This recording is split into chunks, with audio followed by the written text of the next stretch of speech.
아이폰 15 소식이 왜 벌써부터 들리지? 안녕하세요. 알고 있니의 김수현입니다. 아이폰 13이 출시된 이후에 약 4개월 정도가 흘렀는데 아이폰 13 출시 때부터 아이폰 14에 대한 이슈들이 심심찮게 들려왔었죠. 오늘은 2022년을 맞아 앞으로 출시될 아이폰 14부터 아이폰 15까지 어떤 소식들이 들려오고 있는지 좀 정리해서 알려드리려고 합니다. kindok해주세요. 먼저 아이폰 14.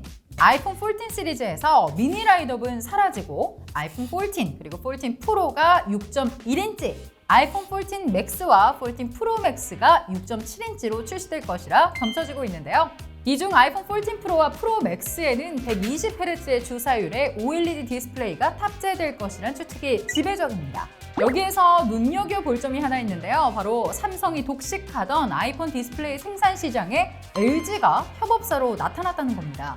LG는 아이폰용 공정기술인 LTPO 패널 생산에 성공해 아이폰 14 시리즈의 스크린 패널을 공급할 것이라 전망되고 있는데요. LG가 패널 생산에 성공하면서 애플로서는 더 많은 패널을 생산하며 LTPO를 거의 독점 공급하던 삼성을 벗어날 수 있게 된 거죠. 이에 따라 애플이 필요로 하는 총 2억 대의 스크린 패널 중 LG는 5천만에서 6천만 대를, 삼성은 1억 3천만 대를 공급할 것이라 내다보고 있습니다. 수치만 보면 LG가 공급 예정인 물량이 삼성의 반도 못 미치는 숫자지만 애플 입장에서는 삼성만 바라보고 있어야 했던 구조에서 어느 정도 부담은 덜 수 있게 되어 LG가 구세주처럼 여겨질 수 있겠네요. 이 지난번 영상에서 말씀드렸던 아이폰 14의 노치와 카툭티에 관련된 이야기 기억하시나요? 지난 11월 컨셉 아티스트 와카르칸이 지금까지의 루머들을 기반으로 한 아이폰 14 프로 렌더링 영상을 선보였는데, 영상 속의 아이폰 14는 펀치홀 디자인으로 노치에 있던 수화기가 상단 베젤로 이동했으며 노치가 없어짐에 따라 상단 공간의 활용성이 높아지기 때문에 화면 우측에 배터리 잔량 숫자도 다시 생길 수 있지 않을까 추측되는 모습인데요. 게다가 후면 카메라 모듈 평평해진 게 보이시나요? 몸체를 후면 카메라 렌즈 높이만큼 늘려서 현재 아이폰 13의 가장 큰 단점인 카툭튀가 사라져 있는 모습인데, 사실 전반적인 디자인에 관한 이야기는 작년부터 들려오는 소식과 크게 다른 점이 아직까지는 없는 것 같습니다. 사실 렌더링 이미지만 보면 완전 제 스타일이거든요. 근데 이랬는데 출시되면 다른 거 아니야? 신제품 소식하면 카메라 스펙도 빼놓을 수 없죠. 2021년 12월 맥루머스가 입수한 연구 노트에 따르면 아이폰 14에는 4,800만 화소 메인 렌즈 카메라와 1,200만 화소 초광각 렌즈 그리고 망원 카메라가 포함된 트리플 카메라 시스템을 탑재하며 8K 동영상 촬영을 지원할 것이라고 밝혔습니다. 이는 2021년 4월 애널리스트 밍치고의 이야기와 거진 일치하는 내용인데요. 카메라 화소가 그렇게 중요한가 싶으실 텐데요. 사실 아이폰만을 놓고 얘기했을 때 이건 다소 엄청난 변화라고 볼 수 있습니다. 2015년 아이폰 6S부터 2021년 아이폰 13까지 무려 7년 연속으로 1200만 화소를 유지해온 애플이기에 4800만 화소? 4배나 늘어난 거니까 이 정도면 드디어 애플이 카메라에 변화를 주려는 것 같습니다. 그렇다면 일전에 나올 거라 추측됐던 잔망경 렌즈는 당장 아이폰 14 라인업에서는 볼 수 없을 것 같은데요. 2023년 출시 예정인 아이폰 15 라인업에 탑재될 가능성이 높다고 합니다. 아이폰 15 얘기가 나온 김에 이 아이폰 15 관련 소식도 잠깐 엿보고 가면, 브라질 블로그 두 아이폰은 애플 협력사의 익명 내부자를 인용해 아이폰 15 프로는 심카드를 넣는 슬롯이 없어지고 2개의 eSIM으로 작동될 것이라고 전망했습니다. 사실 아이폰 XS 시절에도 기본 심카드와 더불어 eSIM을 듀얼의 디지털 심으로 사용할 수 있게 지원이 됐었고, 현재 아이폰 13의 라인업의 경우 2개 이상의 요금제에 2개의 eSIM을 동시에 활성화할 수 있는데요. 심카드 슬롯이 제거되면 그만큼 아이폰 내부 공간에 여유가 생겨서 더 큰 배터리를 탑재하는 등 내부 설계를 더욱 자유롭게 구성할 수 있다는 장점이 있습니다.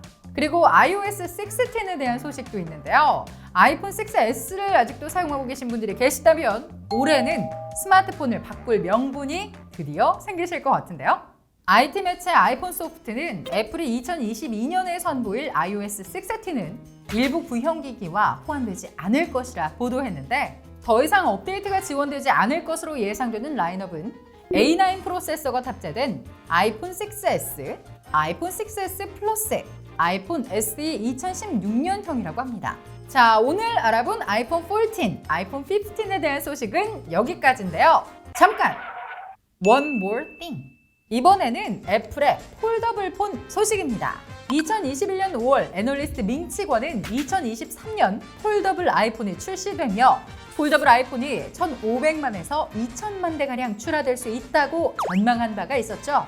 하지만 애플의 폴더블 폰 개발은 답보 상태인지 2021년 9월 밍치권은 2023년이 아닌 2024년 가을에 애플이 첫 폴더블 폰을 내놓을 것이라며 말을 바꿨는데요. 그 와중에도 애플의 폴더블 폰에 대한 여러 소문이 난무하기 시작했습니다. 애플이 8인치 플렉시블 OLED 디스플레이가 장착된 폴더블 폰을 개발 중이다. 애플의 첫 폴더블 폰은 삼성 갤럭시 Z 플립 3와 유사한 디자인일 것이다. 접고 펴도 견딜 수 있는 폴더블 아이폰용 세라믹 실드 유리를 사용할 것이다. 이렇게나 다양한 소문이 돌던 중 올해 1월 3일 애플 인사이더는 애플의 첫 폴더블 폰 예상 렌더링 이미지를 공개했습니다. 기존 애플의 폴더블 관련 특허와 삼성 갤럭시 폴드를 기반으로 렌더링 이미지를 제작했다는데 렌더링 이미지를 보시면 측면부에는 일반적인 조작 버튼이 있고 후면부 카메라 모듈은 평평하니 아이폰 14 예상 모습을 그대로 가져온 느낌이고 상단에는 펀치홀 디자인도 눈에 띄는데요. 좋게 말하면 정사각형의 예쁜 아이패드고 나쁘게 말하면 갤럭시 폴드를 그대로 좀 본뜬 것 같은 느낌인데요.